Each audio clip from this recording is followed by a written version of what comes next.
Bonjour à toutes et à tous, je suis ravie de retrouver le plateau d'Engage-moi, les nouveaux codes de la réussite, la Tribune et la Fondation Mosaïque avec moi, presque toute la team. Bonjour Saïd. Bonjour Sophie. Anthony. Salut l'équipe. Florence. Salut tout le monde. Et Sandrine. Bonjour à vous. On va démarrer cet épisode 3 avec un programme chargé. Dans quelques instants, on va recevoir un garçon formidable qui a plusieurs vies, tour à tour, entrepreneur, enseignant et fonctionnaire d'État.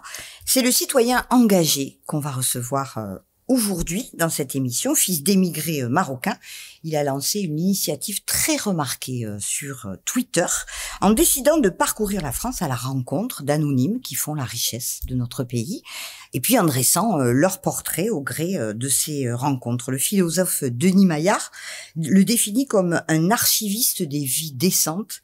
C'est Faisal Djelil que nous allons recevoir dans quelques instants avec toi Saïd, tout de suite après le jingle.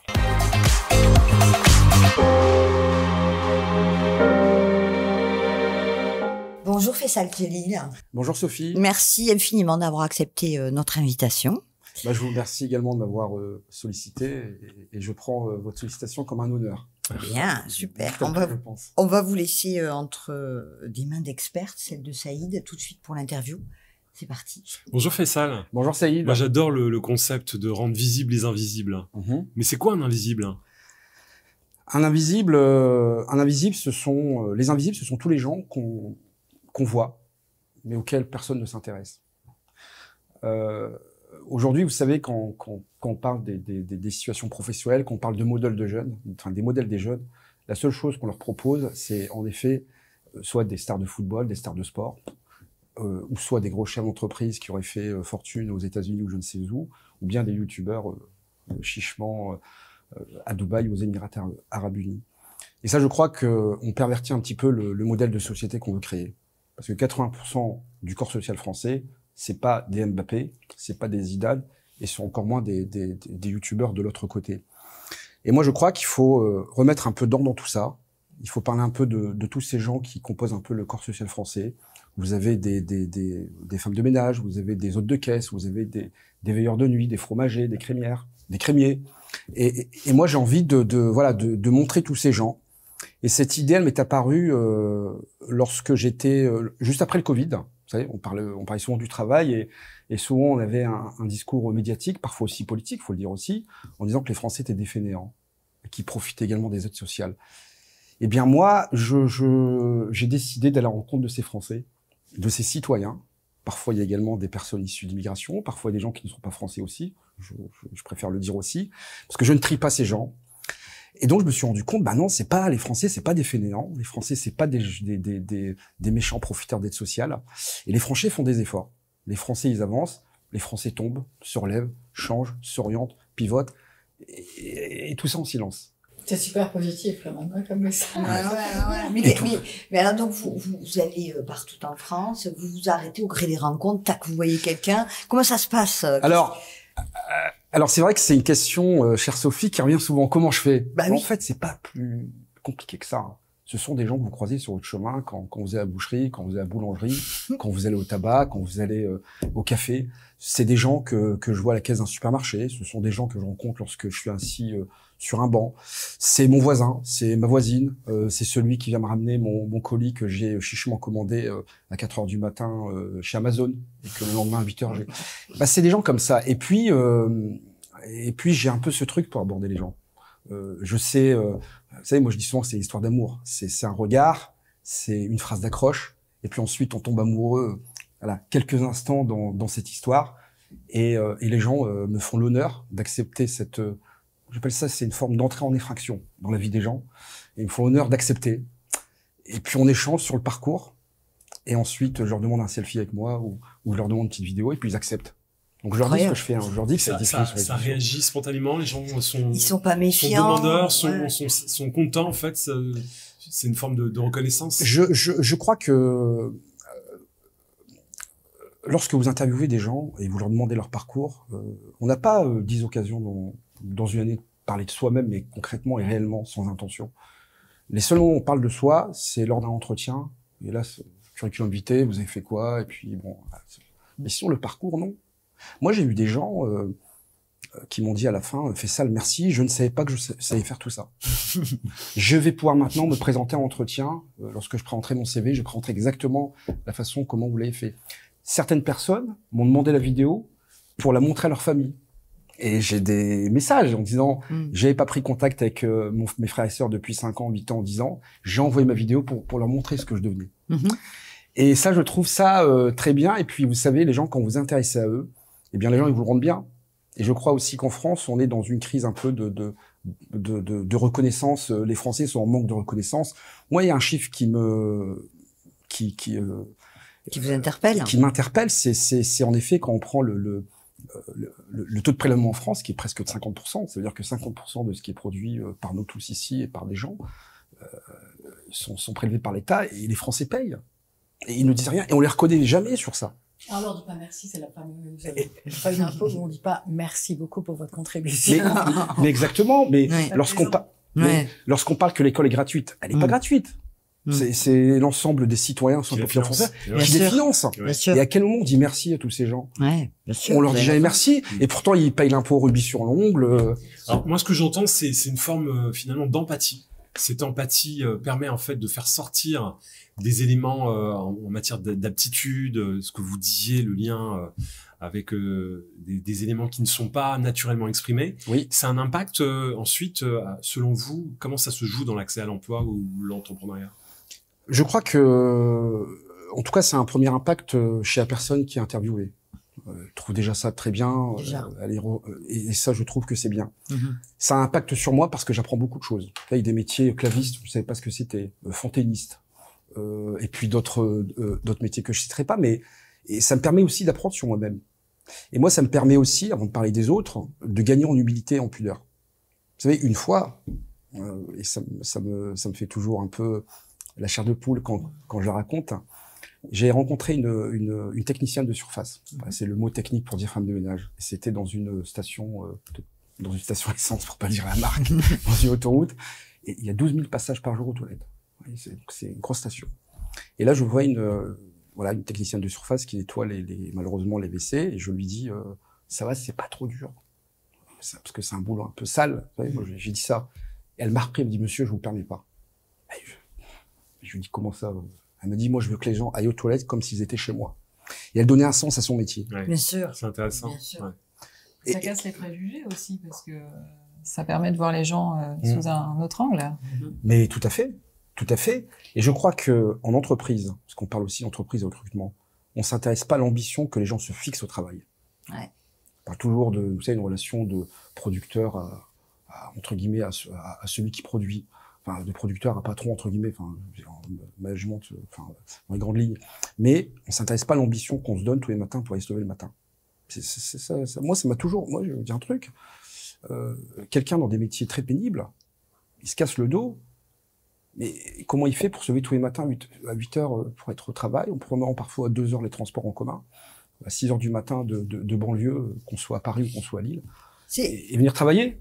Faisal, c'est presque votre initiative de citoyen, il faut le rappeler, c'est presque un projet politique à vous tout seul, c'est-à-dire évidemment, au-delà de ce que ça vous apporte à vous dans votre vie, pourquoi vous avez voulu le partager comme ça massivement sur Twitter? C'est quoi le but? Moi, je voulais le partager auprès je sais que Twitter, c'est un réseau qui est extrêmement suivi par les administrations, par les institutions, par les gouvernants, par les politiques, tout à fait, les décideurs. Et je me suis dit, il faut que ça se sache. Voilà. Moi, je suis désolé, Bernard ou Karine, qui est femme de ménage ou qui bosse à la caisse d'un supermarché, il y a autant de valeur que le médecin. Parce qu'en France, on a enfermé la réussite sur des métiers socialement qualifiés nobles. Vous voyez, c'est quand vous êtes en groupe et vous dites, je suis avocat, je suis chef d'entreprise, tout de suite, bonjour monsieur, etc. Si vous dites que vous êtes ouvrier ou que vous travaillez à la caisse d'un supermarché, ou vous êtes commerçant, vous vendez du fromage, bah ça pète pas trop en fait. Et il faut redonner la noblesse. Vous savez, je racontais une histoire. J'ai rencontré un jeune garçon qui avait repris des études à 25 ans. Bac S, donc parcours scolaire catastrophique. À 24 ans, il décide de passer, enfin à 22 ans, il décide de repasser un bac scientifique en candidat libre. Et à 25 ans, il faisait son master 2. Et je lui ai dit, est-ce qu'il se sentait frustré parfois face à d'autres personnes qui avaient un parcours classique? Il me dit, oui, je me sens frustré. Je lui ai dit, écoute, la prochaine fois, quand tu parles aux gens de ce que tu fais, avant de parler de ce que tu fais, parle de ton parcours. Parce que quand tu vas dire aux gens que tu as été à l'école à 16 ans, tu as repris un bac scientifique 5 ans après, en candidat libre, tu t'es préparé tout seul, et ensuite tu t'es démerdé entre guillemets pour trouver une orientation, tu vas clouer le bec à tout le monde. Ça force l'admiration. Exactement. Et moi, c'est ça que je veux, c'est que les gens, c'est valoriser l'engagement et l'effort des Français et des travailleurs. En fait, ce que vous êtes en train de démontrer, c'est en fait cette capacité des citoyens français habitant souvent dans des lieux défavorisés et qui n'attendent pas en réalité que l'État-providence se révèle. Il faut parler en fait de cette minorité peu visible dans les médias, mais qui est en réalité une majorité active. Tout à fait, ouais. Qui fait son quotidien, qui fait la France, qui est capable de trouver des nouvelles solutions, qui est capable de s'épanouir dans sa condition. Et ça, c'est des choses qui sont bien structurées, je trouve, dans vos production. Oui, j'essaye pas de romancer quelque chose. Je raconte pas d'histoire. C'est pour ça, sur les posts, je reste quand même assez simple au niveau des questions et j'évite de mettre des sentiments. Et dans ces réalités, il se trouve qu'il y a des choses bien. Parfois, il y a des choses un peu moins bien, puis parfois, il y a des choses moins bien. Mais j'essaye de donner, d'être objectif le plus possible. Et quand vous me parlez effectivement parfois des quartiers, parfois des gens issus de l'immigration qui travaillent tôt. Moi, il y a pas longtemps, j'ai découvert qu'il y avait des ouvriers en situation de handicap et qui se réveillent à 5 heures du matin pour aller travailler aussi. Vous voyez, donc c'est toute la France en fait. Je présume qu'il y a beaucoup d'interactions aussi, puisque c'est un réseau social. Oui. Donc ça veut dire qu'il y a des personnes qui réagissent, qui vous suivent. Comment ça se passe de ce côté-là? En fait, est-ce qu'il y a du lien qui se crée, puisque c'est ça l'idée? Écoutez, alors, au départ, quand j'ai lancé ces vidéos, ces capsules ou ces photos, j'avais qu'une hantise, c'est que les gens se moquent des personnes qui me faisaient honneur d'être pris en photo. Ça, c'était mon... En plus, vous savez, Twitter, ça peut être assez violent, les réseaux sociaux. Et j'avais peur de cela. Et du coup, je me suis dit, comment faire? J'ai commencé à prendre les gens en noir et blanc. Alors pourquoi en noir et blanc? Parce que ça atténue le défaut des visages. C'est aussi simple que cela. Mais c'est marrant de penser à ça quand même. Mais oui, parce que sur les réseaux sociaux, vous êtes exposés, et ce qui existe sur les réseaux sociaux, ouais, il existe à vie. Protéger, en fait. Mais oui, ça existe à vie. Vous savez, une photo de moi, une photo de nous ici, ça va rester à vie sur les réseaux sociaux. Quelqu'un pour la retrouver. Et donc, moi, derrière, qu'on se moque de Marie ou de Kader, parce qu'il y a des grandes oreilles ou il est pas coiffé, moi, ça me pose un problème. Et je me suis dit, si j'ai une remarque, j'arrête. Et finalement, non, 99% des gens, j'ai jamais eu de mauvais commentaires sur le physique. Aucun. J'ai pas de troll. Des gens qui se moquent. Très rarement, alors ça arrive de temps en temps. Mais, et en plus, j'ai une audience, entre guillemets, dans tous les chiffres politiques. Parce que parfois, je regarde qui like et qui a mis un message, et je regarde un peu la personne, ce qu'elle fait en retour. Et j'ai tout le monde. J'ai les gens de gauche comme j'ai les gens de droite. Et ça, c'est plutôt un peu rassurant. J'espère que vous n'avez pas que les politiques. Non. Non. Il Il y a pas que les politiques, mais en termes d'audience, j'ai une audience qui va de l'extrême gauche à l'extrême droite. Enfin, je le dis clairement. T'as mis tout le monde d'accord, quoi. J'ai mis tout le monde d'accord. Bah oui, mais parce que les gens s'identifient à ces personnes. C'est aussi simple quand vous parlez de Marie, Marie, ça peut être la voisine. Bien sûr. Anthony? Ça, j'ai l'impression de retrouver J'irai dormir chez vous, qui était le principe de la caméra en main et finalement aller voir le quotidien des gens. C'est un peu ça, mais version réseaux sociaux. Oui. C'est quoi la portée? Quelle forme ça prend? Et surtout, c'est quoi la suite? Alors, moi, je suis essentiellement dans les Hauts-de-France, d'accord, et puis en région parisienne, en Île-de-France. Donc, je suis quand même assez un peu limité. Et récemment, j'ai parlé avec un ami qui, je vais pas dire qui c'est, parce que je le garde secret pour l'instant. Et j'aimerais bien faire un parcours, un tour de France des parcours. Ouais, aller un peu partout en France. Super idée. Et moi, très sincèrement, j'ai envie de savoir, quand on est au chômage, ou RSA, ou lorsqu'on est jeune, et qu'on habite dans un village, comment on fait pour travailler sans sortir? Moi, ça me questionne. Comment on fait lorsqu'on habite dans un endroit où il n'y a pas de service public? Quand on habite à Villatange, voilà, c'est un village en Creuse, comment on fait quand on habite en Haute-Savoie, quand on est frontalier, et quand on habite dans le sud-ouest, par exemple de l'Espagne. Et moi, j'ai envie de un peu rencontrer tous ces gens. Et donc, j'ai envie de faire un tour de France de parcours. Je suis en train de monter un projet, voilà, avec un ami et qui j'espère me financera parce qu'il faut que je lui montre un petit peu ce que je fais. Voilà. Donc, ce qu'on comprend aussi, c'est une autre manière de parler des Français. Oui. C'est une autre manière de révéler les talents. Oui. Est-ce que vous pensez que ça peut aussi avoir une répercussion sur les recruteurs en France? Moi, je crois que la question du recrutement sur les parcours, moi, je le dis tel que je le pense.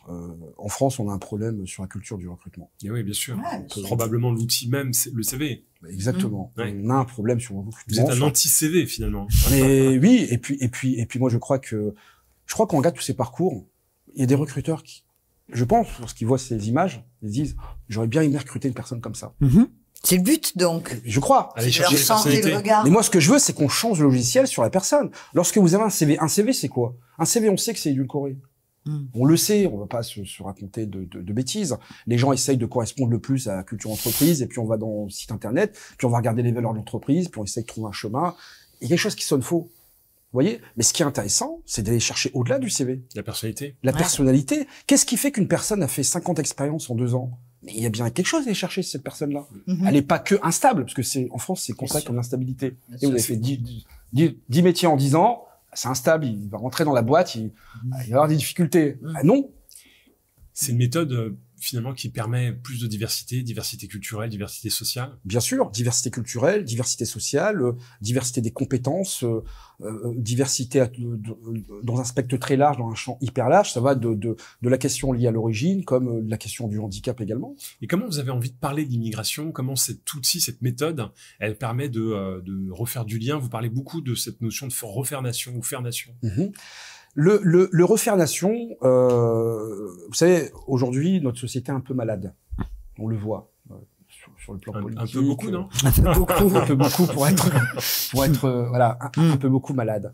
Et le faire nation, c'est tous ensemble. Moi, je le dis, s'il y a des chefs d'entreprise qui nous entendent ou des recruteurs, faire nation, c'est pas exclusivement l'État ou les enseignants dans l'éducation nationale. Le faire nation, c'est tout le monde. C'est les entreprises aussi. Elles doivent s'engager. Et moi, je suis quand même, en tant que citoyen, je vous le dis, très silencieux, les entreprises, sur le sujet. On les entend pas trop sur les questions sociétales, uniquement lorsqu'il s'agit, et je le dis comme je le pense, très sincèrement, lorsqu'il faut signer des chartes, ils sont tous là. Allez, on va signer une charte diversité, charte ci, charte ça. Ça, il y a aucun problème, ils sont tous là. Ensuite, lorsqu'on arrive à l'opérationnalité, là, il y a un problème. Et je suis désolé, les entreprises doivent prendre leurs engagements au sein de la société. Si elles veulent faire nation, les acteurs économiques, comme les acteurs culturels, comme les acteurs associatifs, tout ça, c'est la nation. L'État ne peut pas tout. Et l'école. Et l'école. L'école ne peut pas tout. Faisal, vous êtes un peu dur quand même avec les entreprises parce que hier encore on était au sommet de l'inclusion, on en reparlera tout à l'heure de Saïd. Moi j'en ai vu quand même pas mal des entreprises qui s'engagent et puis surtout elles considèrent et moi j'ai envie d'avoir votre avis, elles considèrent que non plus l'État ne peut pas tout, mais que les entreprises non plus ne peuvent pas tout. Donc c'est intéressant ce que vous dites en disant tout le monde doit s'y mettre. Moi je trouve un peu dur quand même. Je trouve qu'on est rentré dans une ère où les entreprises s'engagent, encore pas suffisamment, mais que quand même on avance sur ces questions. Vous croyez pas? Si on avance, bien entendu, je caricature volontairement pour faire prendre conscience. Mais vous savez, par exemple, quand je prends la question des discriminations, par exemple. On pense souvent aux grosses entreprises qui discriminent et puis c'est sourcé, c'est acté. Et pourquoi on ne va pas chercher chez les PME? Chez les PME, oui. Chez les ETI. Ouais. Celles qui recrutent le plus. Celles qui recrutent le plus. Ouais. Chez les TPE. Moi, je suis d'avis pour une seule chose. Aujourd'hui, on a l'obligation de se former à discrimination pour les entreprises de plus de 300 salariés. Pourquoi 300? Et pas tous les ans. Et pas chaque année, c'est au moins une fois tous les 5 ans. Oui, pourquoi pas avoir l'initiative sans avoir besoin d'un cadre légal pour bouger, c'est sûr, mais c'est ce qui se met en place aussi, je pense. Il y a beaucoup d'humanité quand même, moi je trouve, dans les petites boîtes, il y a une vraie conscience. Et parfois un manque de moyens, rappelons-le, c'est pas pareil d'avoir une politique diversité-inclusion quand on a 20 salariés que quand on est une grosse boîte du CAC 40, il faut quand même le rappeler. Et puis quand même, être créateur d'entreprise, c'est énormément de travail, énormément de sujets.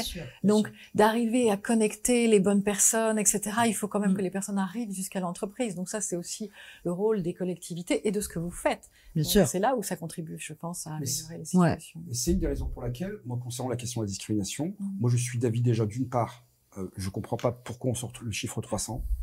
Pourquoi pas les boîtes de 100? Pourquoi pas les boîtes de 50? Ça, c'est la première chose. Et la deuxième chose, moi, je serais d'avis également pour qu'à partir du moment où on crée une entreprise, se former à la discrimination, ça doit être obligatoire. Comme il existe des formations obligatoires lorsque vous êtes coiffeur, lorsque vous voulez ouvrir un restaurant, vous faites la formation HACCP, etc.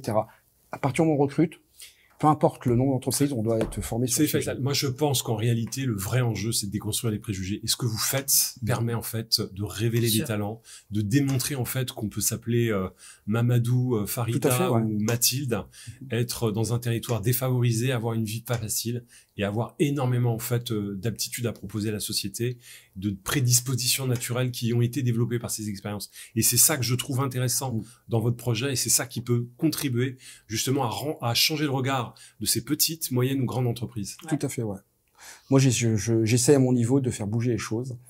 Je suis une goutte d'eau dans un océan, mais bon, j'essaie quand même. Une goutte d'eau, en fait, sur Twitter, on vous voit, hein, quand même. Non, c'est vrai, bon. J'ai fait peut-être, sincèrement, peut-être 400, 500, voire 1000.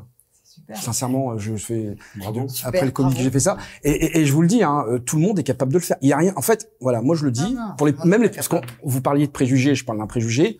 Tout le monde est capable de le faire. Hein. Bien sûr. Il suffit simplement, vous prenez les 5 personnes dans votre téléphone portable que vous côtoyez le plus. Bien sûr. Tu tiens, Sophie, Bernard, est-ce que je peux Engagez-vous. Merci. C'est exactement ça. En tout cas, on n'a pas fini avec vous parce qu'on a décidé de mettre une nouvelle petite rubrique dans cette émission. Ça s'appelle l'interview pour ou contre. Bon, c'est très simple, hein, rien de compliqué. Comme son nom l'indique, je vais vous poser 5 questions. Vous allez me répondre pour ou contre. Vous avez le droit, en une phrase max, de justifier votre réponse. Vous allez voir, on va reparler de tout ce qu'on vient de se dire. Vous êtes prêts? On lance le jingle et puis après c'est parti. Très bien.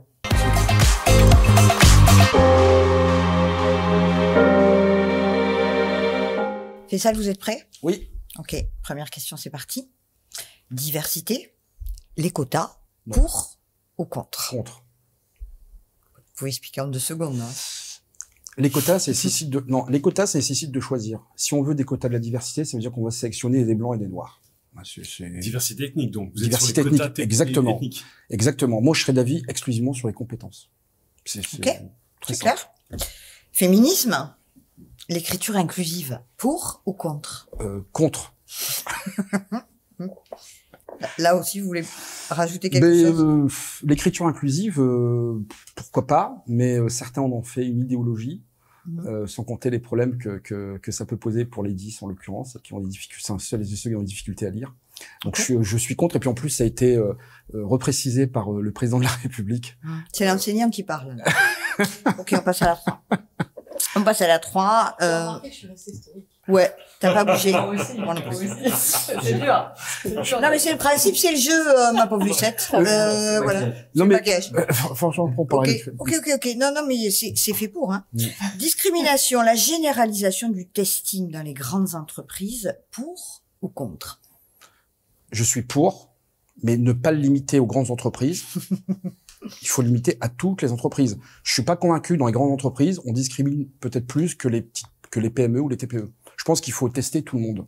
Ok. La parentalité, l'allongement du congé paternité, pour ou contre? Je suis pour. Après, il faut quand même déconstruire certains préjugés chez les hommes.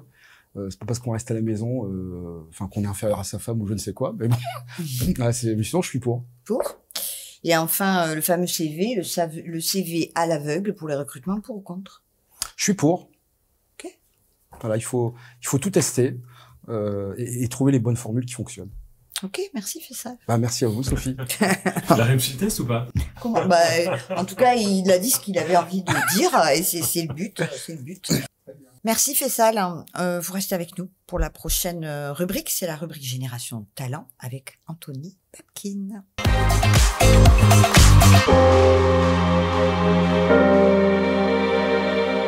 Donc Anthony, quelle pépite, nouvelle pépite tu as décidé de nous présenter aujourd'hui? Sama, je suis très heureux de te recevoir sur le plateau d'Engage-moi. Concrètement, Aliatech, qu'est-ce que c'est? Aliatech, c'est quoi? C'est un assistant vocal pour faciliter la communication entre un médecin et un patient qui ne parle pas la même langue. Mais comment est née l'idée?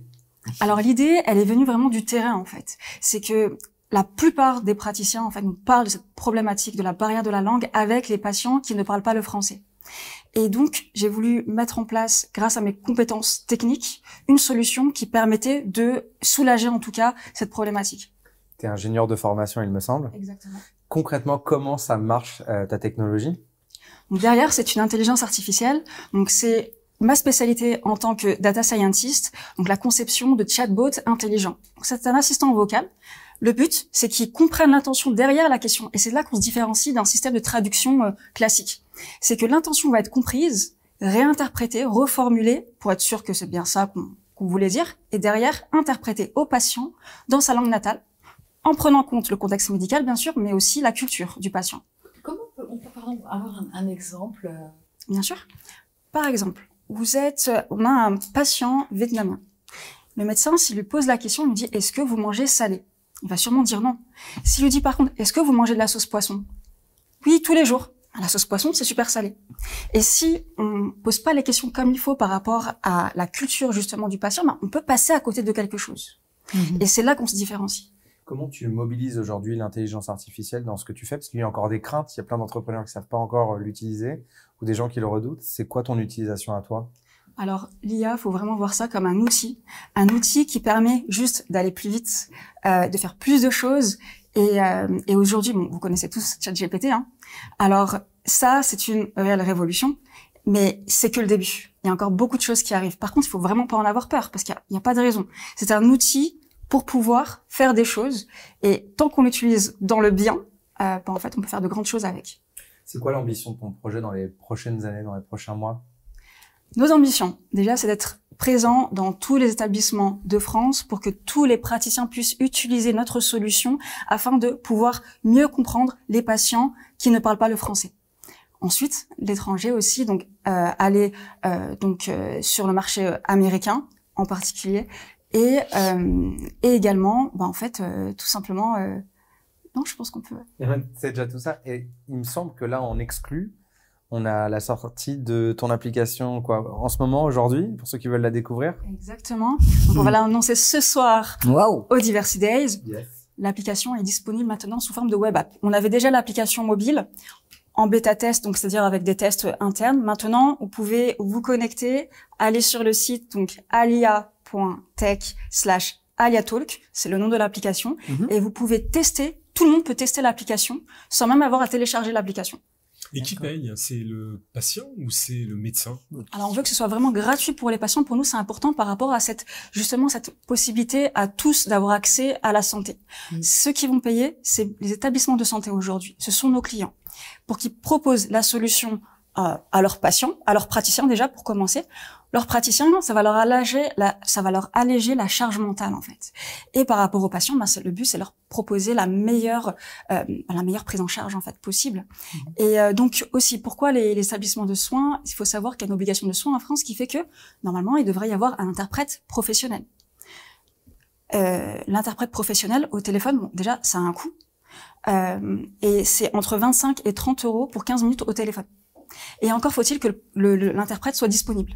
Donc, quand on a une urgence, il est 4 heures du matin et on veut prendre une langue, on a besoin d'une langue, le grec par exemple, en fait, il faut attendre le lendemain pour pouvoir appeler un interprète, pour pouvoir communiquer avec le patient. Et dans les solutions d'urgence, c'est pas possible. C'est très risqué. C'est pas évidemment. Oui, je t'en prie. Vous voyez d'autres secteurs d'activité sur lesquels cette méthode peut se décliner? Alors, en effet, on nous a parlé, par exemple, les préfectures. Par exemple, il y a un réel besoin là-bas parce qu'il y a la même problématique en fait en termes de barrière de la langue.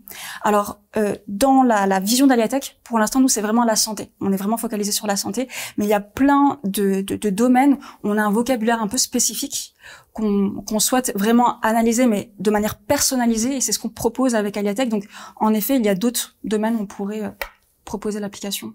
Donc c'est une start-up qui va devenir une licorne. C'est ça aussi. Start-up en pleine croissance. Et on profite de Engage-moi pour appeler des gens qui auraient envie de financer ton projet. Un mot de la fin, Sama, quelque chose que tu voudrais rajouter par rapport à ton projet ou sa vocation peut-être sur la société?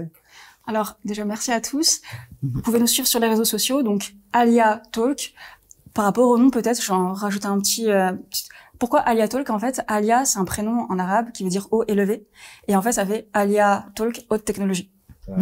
Super. Women in Tech et sur l'international. On adore. Et n'hésitez pas à nous suivre sur les réseaux sociaux. Et surtout, si vous connaissez des établissements de soins, mettez-nous en contact avec eux, de manière à ce qu'on puisse leur proposer notre solution et la commercialiser. Est-ce que vous avez levé des fonds? Alors, on a une situation très particulière, c'est qu'on n'a pas eu besoin de lever des fonds jusqu'à aujourd'hui. Pourquoi? C'est qu'on a les compétences en interne niveau tech. Cette solution, ça fait plusieurs années en fait qu'on travaille dessus. Aujourd'hui, elle a pu être testée avec la Croix-Rouge, à l'Hôtel Dieu aussi, donc avec un service bien spécifique qui prend en charge beaucoup de patients qui ne parlent pas le français. Et donc en fait, c'est qu'on a pu mettre en place la technologie grâce aux compétences internes, et donc on n'a pas encore eu besoin de lever. Par contre, à terme, ce sera pour l'année prochaine, donc 2024, fin 2024, qu'on prévoit bien entendu une levée.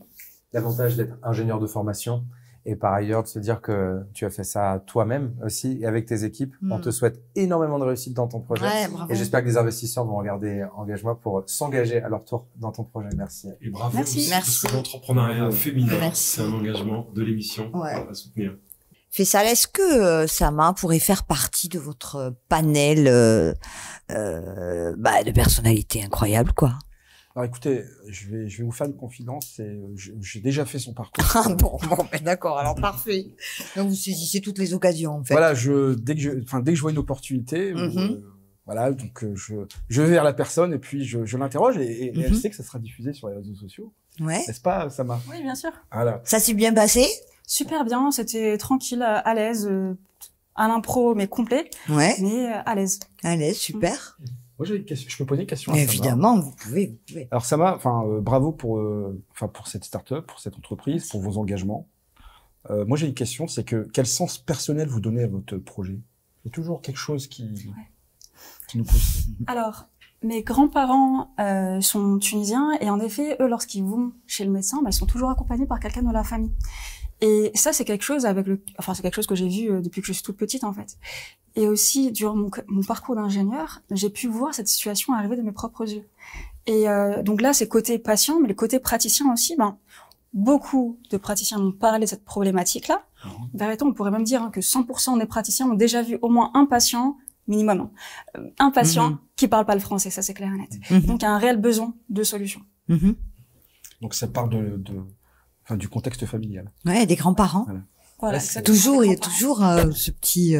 Vous savez, quand vous analysez les parcours, les parcours ils sont jamais, c'est jamais du hasard en fait. C'est que on choisit pas la boulangerie ou la sécurité par hasard. Il y a toujours quelque chose qui explique cela. Et c'est une des raisons pour laquelle j'en profite juste pour le placer. Moi, je dis souvent que le parcours est à l'individu ce que l'ADN est à l'être humain. Un parcours, il reste unique.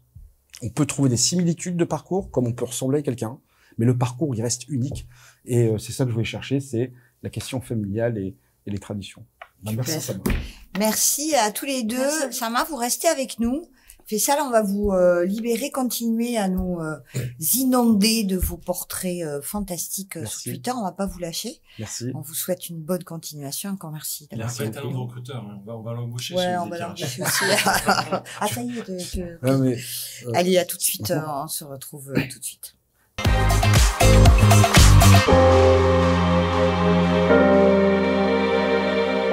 Alors Florence, un autre destin incroyable, celui de Céline Gréco. On t'écoute. Céline Gréco, effectivement, est une personne très particulière. Déjà, un physique, femme petite, femme extrêmement mince et une énergie comme on en rencontre peu, un immense sourire, des yeux immenses. Et cette femme est chef de service en médecine palliative et médecine de la douleur à Necker, enfants malades, à Paris. Et elle s'intéresse à un angle mort du recrutement qui est les enfants placés, c'est-à-dire les enfants qui sont abrités pendant un temps, en tout cas jusqu'à l'âge de 18 ans, par les institutions. Qu'est-ce qui se passe après l'âge de 18 ans? Ils sont dans la nature, à moins d'avoir un projet déjà de métier, d'études, mais sinon, ils sont pas pris en charge. Et ces enfants placés, ce sont ceux qu'on retrouve aussi très majoritairement dans des situations de dérive, de STF. Donc ça, c'est déjà le point de départ. Et elle a décidé de créer une association qui s'appelle Impact pour mettre en relation les enfants placés et les entreprises, de telle sorte qu'il y ait un lien qui se construise avec l'enfant. Et ce lien, il se construit, elle veut le construire, elle, à partir de l'âge de 3 ans. C'est-à-dire qu'il y aurait un tuteur, un mentor dans ces entreprises qui s'intéresserait à cet enfant et qui le suivrait, et justement pour lui proposer des stages, parce que les enfants placés ne trouvent pas de stage. Donc, ils restent à un endroit qu'on appelle l'annexe. L'annexe, déjà, c'est pas chouette comme terme. Mais donc, ces enfants placés, encore une fois, ils n'ont pas de perspective. Donc, l'idée, c'est de mettre en relation, encore une fois, mais sur le très long terme, pour que les stages de 3e, les stages éventuellement, une fois qu'ils ont besoin de stages dans un parcours d'étudiants, et éventuellement d'aller jusqu'au recrutement. Donc, c'est pour ça que l'entreprise, moi, je trouve, a un rôle social et sociétal qui se développe, et il y a cette volonté. Donc, elle a réussi à créer un événement à Bercy, également en mettant en présence, encore une fois, des entreprises qui s'engagent avec des enfants qui sont placés. Et elle-même, pourquoi elle s'intéresse à ce sujet? C'est qu'elle a été placée également. Donc, on va voir un extrait de son parcours tout de suite. Allez.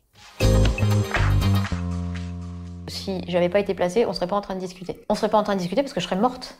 En fait, parce que quand elle m'a repérée, l'infirmière scolaire, j'étais vraiment au bout de ce que je pouvais supporter.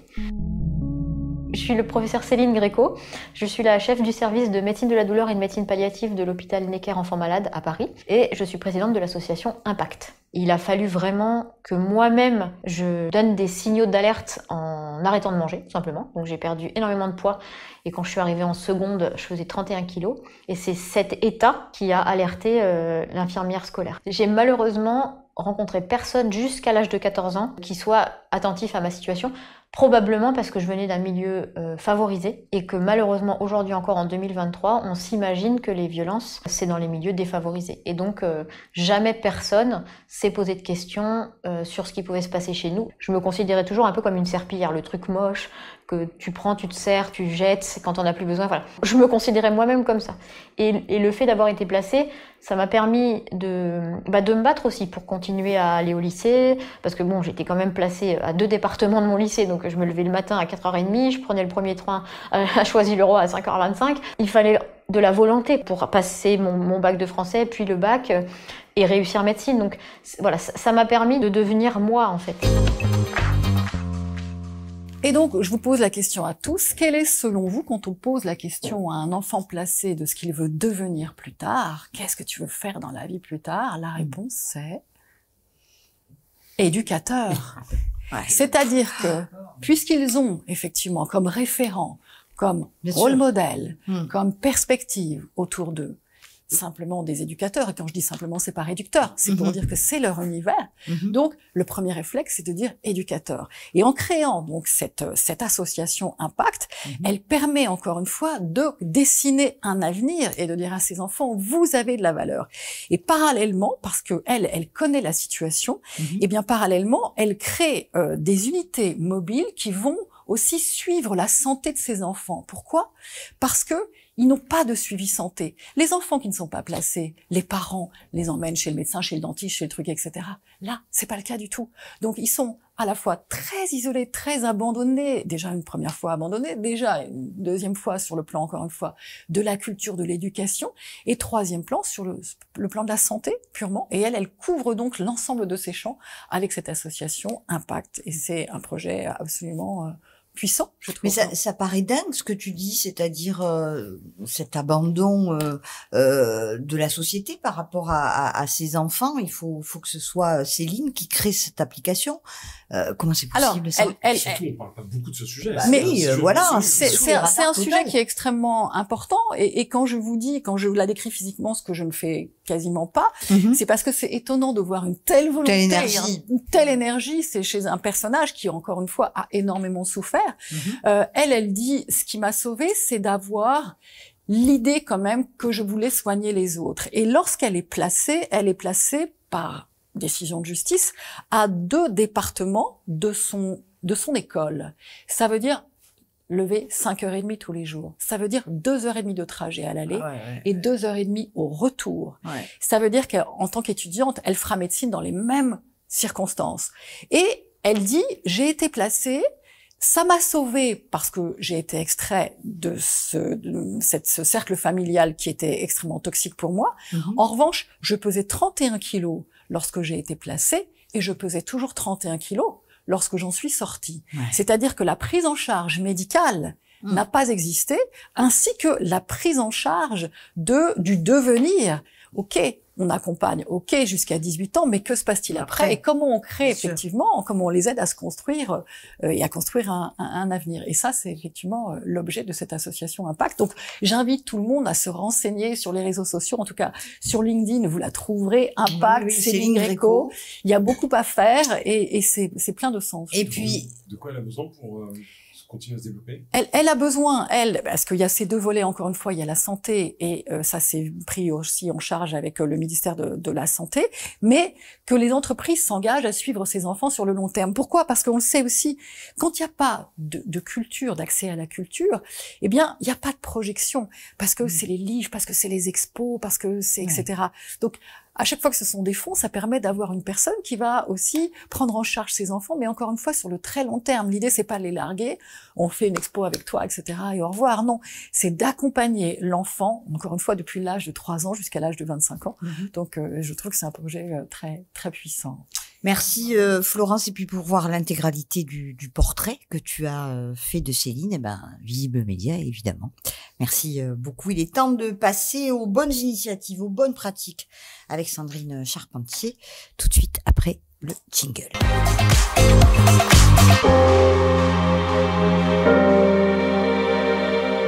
Chère Sandrine, Orange, Kiabi et Rémi Cointreau aujourd'hui. Ouais, 3 bonnes pratiques à suivre pour s'engager avec nous sur ces sujets. Donc il y a quelque temps déjà, c'était la semaine européenne des personnes en situation de handicap. Je vais vous rappeler 2 chiffres. 80% des handicaps sont invisibles et on estime qu'il y a 20% de personnes dans le monde qui sont concernées par la diversité, la neurodiversité. Alors, si je vous dis, bonne question pour vous, si je vous dis quel est le lien entre Billie Eilish, Mohamed Ali, Léonard de Vinci, vous me répondez? La dyslexie. Voilà, c'est toutes des personnes effectivement dyslexiques, c'est qui ça sont neuroatypiques. Neuroatypiques. Voilà. Donc la neuroatypie, ça se distingue entre autres par le trouble du spectre de l'autisme, les troubles 10 aussi, comme la dyslexie, la dysprasie, etc. Et puis les hauts potentiels intellectuels. Les fameux. Et donc c'est des sujets qui sont importants et dont les entreprises s'engagent de plus en plus aussi pour accompagner les personnes neuroatypiques dans le quotidien. Et donc, ces personnes qui sont, on le rappelle aussi, des personnes qui ont des richesses à apporter aux entreprises, parce que ce sont des personnes qui sont aussi créatives, qui ont aussi un don pour l'innovation, pour l'entrepreneuriat, qui ont des capacités spatiales aussi importantes et développées. Et donc, il y a des entreprises qui montrent la voie et qui s'engagent sur ces questions, comme Orange. Donc Orange, sous l'impulsion de sa directrice exécutive RSE et diversité et inclusion, Elisabeth Chungi, qui depuis 2 ans a lancé une initiative avec toutes les équipes, tous les collaborateurs et les salariés d'Orange, qui s'appelle Neuroteam. Et c'est un programme qui a permis de travailler et de sensibiliser tout le monde sur ces questions de l'inclusion des personnes neuroatypiques. Donc, il y a eu une grande concertation qui s'est faite avec les salariés, des programmes, on en parlait tout à l'heure, pour déconstruire les stéréotypes au moment du recrutement. On sait qu'Orange recrute aussi, par exemple, beaucoup de stagiaires. Plus de 3000 stagiaires, par an. Et en fait, ils ont fait une petite étude en se disant que si seulement 5% de leur effectif était neuroatypique, ça représenterait 7000 personnes dans le groupe. Donc, c'est quand même important. Et donc, ils ont mis en place, au travers de ces réflexions également, des programmes aussi pour accompagner au mieux les managers à bien accueillir des personnes neuroatypiques dans l'organisation, aménager du temps aussi, et les missions des personnes. Donc, c'est une super démarche à encourager aussi dans plein d'entreprises. Super. Kiabi? Kiabi, alors, je vais vous reposer une deuxième question. Savez-vous qui est Warda El-Chikri? La DG.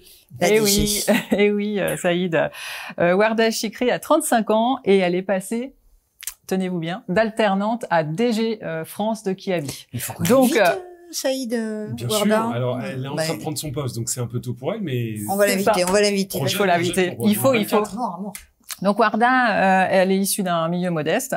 Elle est arrivée il y a 13 ans chez Kiabi et elle a franchi tous les obstacles pour arriver au poste suprême de DG. Et donc c'est un bel exemple d'engagement parce qu'on sait que dans beaucoup d'entreprises encore aujourd'hui, la représentation des femmes dans les postes clés, est encore un sujet puisqu'on a 4% de femmes qui sont à des postes de direction des entreprises du CAC 40 et 12% dans le SBF 120 qui représente les 120 plus grandes entreprises françaises. Donc sur ce sujet, la galaxie Mullier qu'on connaît mieux avec ses marques Auchan, Decathlon, Leroy Merlin, etc. Montre la voie et fait vraiment figure de bonne élève. Elle a notamment fait plein de nominations à des postes clés de femmes récemment. On a beaucoup entendu parler d'Agathe Montpet qui a 28 ans et qui vient d'être nommée aussi à la tête de Leroy Merlin. Ça bouge. Béatrice Héricourt qui a pris la direction générale d'Electrodépôt. Et puis aussi dans l'enseigne Sœur Boulanger, la DG qui est aussi une femme, Émilie Soleri. Donc c'est un bel exemple à suivre pour s'engager. Et aller toujours plus loin dans la féminisation des postes clés. Et bravo les Mulliers. Bravo les Mulliers, qui est une entreprise familiale qui montre la voie. Dernière initiative, c'est Rémi Cointreau, Sandrine. Oui, parce qu'en fait, l'inclusion, ça bouge aussi et dans les entreprises industrielles en région. Et moi, je voudrais vous partager une idée qui est brillante et qui est simple à mettre en œuvre. Rémi Cointreau, qui est une entreprise familiale aussi, dont le siège social est à Cognac, et a décidé d'arrêter les périodes d'essai pour tous les contrats d'embauche. Alors, pourquoi ils l'ont fait? Parce qu'ils se sont dit, c'est une marque de confiance. Pour montrer aux personnes, quand elles arrivent, qu'on croit en elles, qu'on est déterminé à les accompagner, à bien les accompagner dans leur prise de poste. Pardon, je te coupe, mais la période d'essai, si je ne m'abuse, c'est évidemment une période sécurisée par celui qui embauche, mais c'est aussi une période sécurisée par celui qui arrive. Donc du coup, il a plus le choix. Quand il y est, lui aussi, il faut qu'il y aille, quoi. L'avantage, c'est qu'effectivement, c'est un contrat qui est proposé dès le départ, mais c'est aussi sécurisant dans le sens où aujourd'hui, un CDI, ça permet aussi de plus facilement prendre un logement, de négocier des prêts, de pouvoir aussi s'organiser dans sa vie personnelle. Donc c'est aussi en tout cas de leur part, une envie de montrer qu'ils font confiance et qu'ils sont prêts à bien accompagner leur nouvelle recrue. Ils ont fait une expérience. Favoriser le recrutement, probablement. C'est ça, bien sûr, c'est un atout aussi, pour attirer des personnes effectivement quand c'est dans des régions aussi où parfois on a des pénuries de talents. Et ils ont testé cette démarche en 2022 et dans 98% des cas ça s'est très bien passé. Les personnes sont restées et tout le monde était content. Donc là ils l'ont généralisé et ils le proposent. Bravo. Merci Sandrine. Merci beaucoup. Avant de se quitter, je voulais parler de deux choses. La première avec Anthony quand même, il y a une petite annonce à faire. Je crois que bientôt il y a un nouveau truc qui arrive. Donc je te laisse en parler. Vas-y Anthony. Je monte un rendez-vous qui s'appelle Prends ta place. L'objectif c'est de parler d'égalité des chances sans en parler. C'est toujours c'est ma punchline, mais on a imaginé un jeu avec 6 cases. Donc, mon invité tire les dés. Ce sont que des personnalités qui ont pris leur place là où on les attendait pas forcément. Et mon objectif, c'est de revenir avec eux de manière un peu sous-jacente sur des difficultés de parcours, des choses qui ont pu les heurter, des choses qui ont pu les accélérer, et surtout que ça puisse être des retours d'expérience, des enseignements pour ceux qui les écoutent. Je pense beaucoup à cette génération qui vit le syndrome de l'imposteur, qui a des barrières à l'entrée et qui n'a pas toujours des représentations positives, et donc que je dis que ça peut nous soigner. Donc je reçois Elisabeth Moreno qui nous parle de son parcours, de comment elle est passée de fille mais sous forme de jeu, c'est ça, avec des cartes, des questions. C'est très interactif, très ludique. Je reçois Wissam Belgassem aussi qui nous parle de son combat de l'homophobie dans le football et comment lui s'est fait sa place dans un monde pas très inclusif encore une fois. Ouais. Lilia Benchaban, qui est une humoriste formidable, qui est en situation de handicap visuel, mais qu'on a fait une force et qui a un show qui s'appelle Handicapée méchante. Donc je reviens sur toutes ces personnes qui sont dites heurtées, mais avec de l'autodérision, de la simplicité et des mots très accessibles. Voilà, comment on parle de nos sujets sans en faire quelque chose de trop sérieux. Oui, de trop sérieux. Ouais. Voilà. Et donc tous mes invités ont quelque chose d'assez solaire et le rendez-vous est de, je dirais, est dans le bon moment en ce moment, parce que comme tout est assez sombre, on en a un peu besoin là. Voilà, et on en a résonnante. besoin. Donc je me dis, rejoignez-nous et venez passer un bon moment sur Prends ta place. Donc sur YouTube. Voilà, sur YouTube et en podcast à partir du 5 décembre toutes les semaines. À ne pas rater, en tout cas, nous, on le rattrapera. Gros rythme. Gros rythme toutes les semaines, mais avec énormément d'inspiration à la clé. Donc merci Sophie d'en parler. Avec plaisir. Et puis c'est tellement toi ça que voilà, moi il me tarde de voir ce premier numéro. Deuxième sujet, cher Saïd, quand même, nous étions à l'heure où on enregistre cette émission, on était hier à cette journée de dingo. Faut le dire. Ce sommet de l'inclusion économique organisé avec tes équipes de la fondation. Évidemment, les équipes de la Tribune Engagement étaient là-bas. Et donc, je vous propose de regarder ce que ça donne.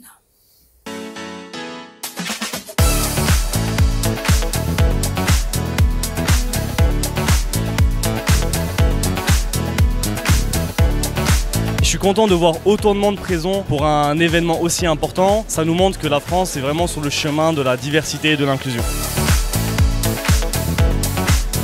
Je suis présente au sommet de l'inclusion économique pour mettre la lumière sur toutes ces femmes engagées dans les territoires fragiles mais qu'on ne voit pas assez. On a besoin à un moment donné d'être reconnu pour ce qu'on est, ce qu'on veut apporter, ce qu'on veut créer en fait comme valeur pour une organisation, une institution, et ça passe par un sommet comme aujourd'hui pour pouvoir le rappeler. Je trouve que c'est un événement qui a du sens, qui est vraiment très important. Chacun a droit à sa place et je parlerai non seulement d'égalité mais aussi d'équité. La juste place pour tous, ça veut dire quelle que soit sa couleur de peau, quel que soit son genre, sa religion, quel que soit son parcours professionnel ou d'étudiants, d'avoir sa chance dans la société. On n'est pas en train aujourd'hui de demander à partager un petit cookie ou le petit morceau du gâteau. Aujourd'hui, on est en train de penser au fait qu'il faut réfléchir à un gâteau qui est plus gros et qui permet à chacune et à chacun d'avoir sa part, peu importe son genre, peu importe son background social. Et surtout parce qu'en fait, il n'y a plus le choix.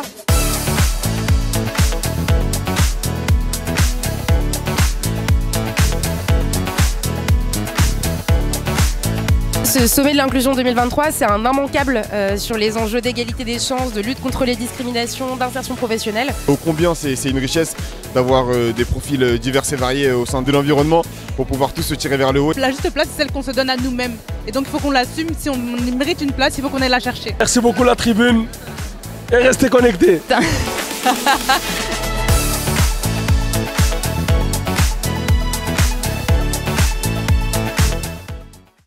Alors Saïd, heureux?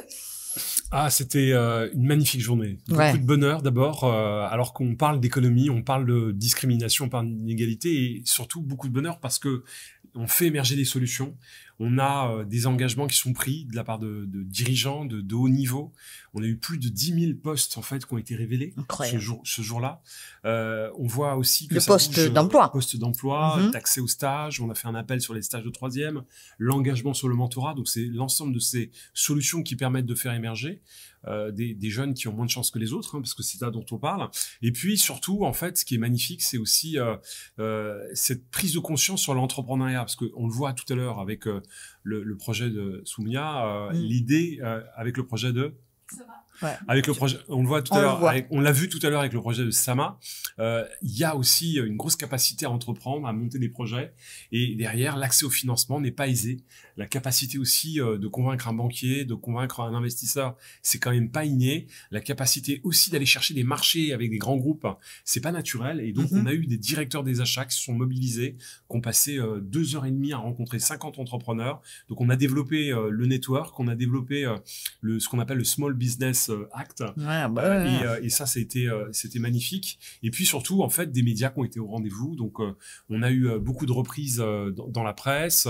Donc, en fait, parler de ce sujet, en faire un rendez-vous plaisir mais utile, voilà, ça a été véritablement une contribution avec plus de 10 000 inscrits, je le rappelle. Incroyable. Donc, c'était quand et même ça, une belle justement, qu'est-ce que ça veut dire? Est-ce que c'est une bonne nouvelle parce que ça veut dire que ça intéresse de plus en plus de monde ou qu'au contraire, tout le monde se mobilise parce qu'on n'y est pas? Ça veut dire surtout, en fait, que ce sujet, en réalité, les gens, ils ont envie de bouger sur cette question-là. C'est un sujet qui est fédérateur, contrairement à ce qu'on colporte. Bien sûr, surtout en ce moment. C'est un sujet qui peut donner une impulsion économique et sociale à la France. Ouais. Anthony, tu voulais? Juste bravo, en fait. Ouais, parce que Saïd dit que c'est la 3e édition, mais en vrai, avant, il y avait le top 10 de la diversité qui récompensait déjà les bonnes pratiques des boîtes en termes d'inclusion. Et on voit que c'est devenu le grand rendez-vous annuel des chefs d'entreprise, dirigeants, dirigeantes et politiques. Et là, moi, où je dis bravo, c'est aussi cette capacité, en fait, à créer un rendez-vous où, en fait, les patrons et patronnes se sentent obligés de dire qu'est-ce qu'on va faire l'année prochaine, qu'est-ce qu'on annonce. Il faut toujours un prétexte, si j'ose dire, pour dire qu'est-ce qu'on fait de mieux. Qu'est-ce qu'on annonce au sommet de l'inclusion. Et j'ai encore souvenir NJ qui me disait lors d'un échange informel, voilà, on est à 9% de jeunes des quartiers prioritaires de la ville sur l'alternance. On veut aller à 15% d'ici 2 ans. Donc, c'est un moment d'annonce, c'est un moment de rencontre. C'est-à-dire que les professionnels impliqués sur les questions de diversité et d'inclusion se croisent, échangent des bonnes pratiques. Et le troisième, c'est qu'en effet, le politique s'en saisit. Ça reste le parent pauvre, le sujet de l'égalité des chances ou de l'inclusion. Et donc, se dire que le politique entend les bonnes idées, les prend, parce que à la limite, on leur offre à ce moment-là, et s'en saisit et essaie de changer le chose, je pense que c'est devenu complètement nécessaire, urgent et indispensable. Super, bravo encore Saïd et bravo à toute l'équipe de la fondation et toutes les équipes d'EPOCA, je crois, qui a joué un gros rôle, accompagne dans ce merveilleux, qui ont été parfaits aussi. Merci infiniment à toutes et à tous. C'est la fin d'Engagement, les nouveaux codes de la réussite. On se retrouve dans un mois. Prenez soin de vous. Prenez soin de vous. Salut.